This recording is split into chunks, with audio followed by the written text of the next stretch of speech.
മുണ്ടക്കൈ ചൂരൽമല പുനരധിവാസ പദ്ധതിയുടെ ഭാഗമായി മുസ്ലിം ലീഗ് 105 വീടുകളാണ് നിർമ്മിക്കുന്നത്. മുട്ടിൽ തൃക്കേപ്പറ്റ റോഡിൽ വെള്ളിത്തോടാണ് 10 ഏക്കറിൽ വീടുകൾ നിർമ്മിക്കുന്നത്. നിർമ്മാണത്തിന്റെ ഭാഗമായി ഓഫീസ് തുറന്നു. സുർജിത്ത് അയ്യപ്പത്ത് അവിടെ നിന്ന് തയ്യാറാക്കിയ റിപ്പോർട്ട് കാണാം. മുണ്ടക്കൈ ചൂരൽമല ദുരന്ത ബാധിതർക്ക് മുസ്ലിം ലീഗ് നിർമ്മിച്ചു നൽകുന്നത് 105 വീടുകളാണ്. 10 ഏക്കർ ഭൂമിയിലാണ് വീടുകൾ നിർമ്മിച്ചു നൽകുന്നത്.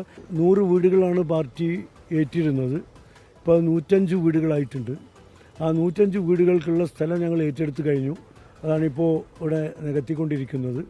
അതിൻ്റെ തറക്കല്ലിടൽ ക്രമം ആദരണീയനായ സെയ്ദ് സാദിഖ് അലി ശിഹാബ് തങ്ങൾ 9-ാം തീയതി ഉച്ചയ്ക്ക് 3 മണിക്ക് ഈ പ്ലോട്ടിൽ വെച്ച് നിർവഹിക്കുകയാണ്.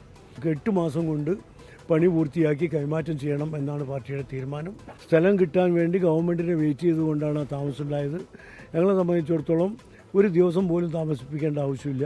സർക്കാർ ലിസ്റ്റിൽ നിന്ന് ദുരന്തബാധിതരുടെ ലിസ്റ്റ് റവന്യൂ വകുപ്പ് സർക്കാർ ഉണ്ടാക്കിയിട്ടുണ്ട്.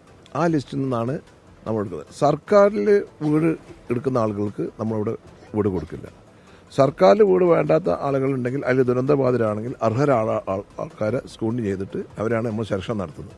എത്രയും പെട്ടെന്ന് പൂർത്തിയാക്കുക എന്നുള്ളതാണ് ഞങ്ങളുടെ ലക്ഷ്യം. മാത്രമല്ല ഈ സ്ഥലത്തിൻ്റെ ഒരു പ്രത്യേകത, റോഡിനോട് ചേർന്ന് ഒരു വീട് കിട്ടുന്ന ഒരാളെ സംബന്ധിച്ചിടത്തോളം സെൻറ്റിന് ഒരു 2 ലക്ഷം രൂപ വില മതിക്കുന്ന ഭൂമിയാണ് 8 സെൻറ്റ് അവർക്ക് കൊടുക്കുന്നത്. അങ്ങനെ 1000-ലധികം സ്ക്വയർ ഫീറ്റ് വരുന്ന വീട് എത്രയും പെട്ടെന്ന് പൂർത്തിയാക്കി അവരെ ഏൽപ്പിക്കുക എന്നുള്ളതാണ് ഞങ്ങൾ ഉദ്ദേശിക്കുന്നത്. എന്തായാലും കണ്ണായ സ്ഥലത്ത് തന്നെയാണ് ഇങ്ങനെ ഒരു വീടുകളുടെ നിർമ്മാണം നടക്കുന്നത് എന്നുള്ള പ്രത്യേകതയുണ്ട്. മുസ്ലിം ലീഗിൻ്റെ ജില്ലാ നേതാക്കളടക്കമുള്ളവർ ഇവിടെ എത്തിയത് നമുക്ക് കാണാൻ കഴിയുന്നു. ഈ പ്രധാനപ്പെട്ട ഒരു സ്ഥലം തന്നെയാണ്. കാരണം മുട്ടിൽ നിന്ന് തൃക്കേപ്പറ്റയിലേക്ക് പോകുന്ന പ്രധാനപ്പെട്ട പാതയുടെ ഓരത്ത് തന്നെയാണ് ഇങ്ങനെ വീടുകളുടെ നിർമ്മാണവുമായി ബന്ധപ്പെട്ട കാര്യങ്ങളിലേക്ക് മുസ്ലിം ലീഗ് വേഗത്തിൽ തന്നെ കടന്നിരിക്കുന്നത്. മനു ദാമോദരനൊപ്പം സുർജിത്ത് അയ്യപ്പത്ത്, 24 വയനാട്.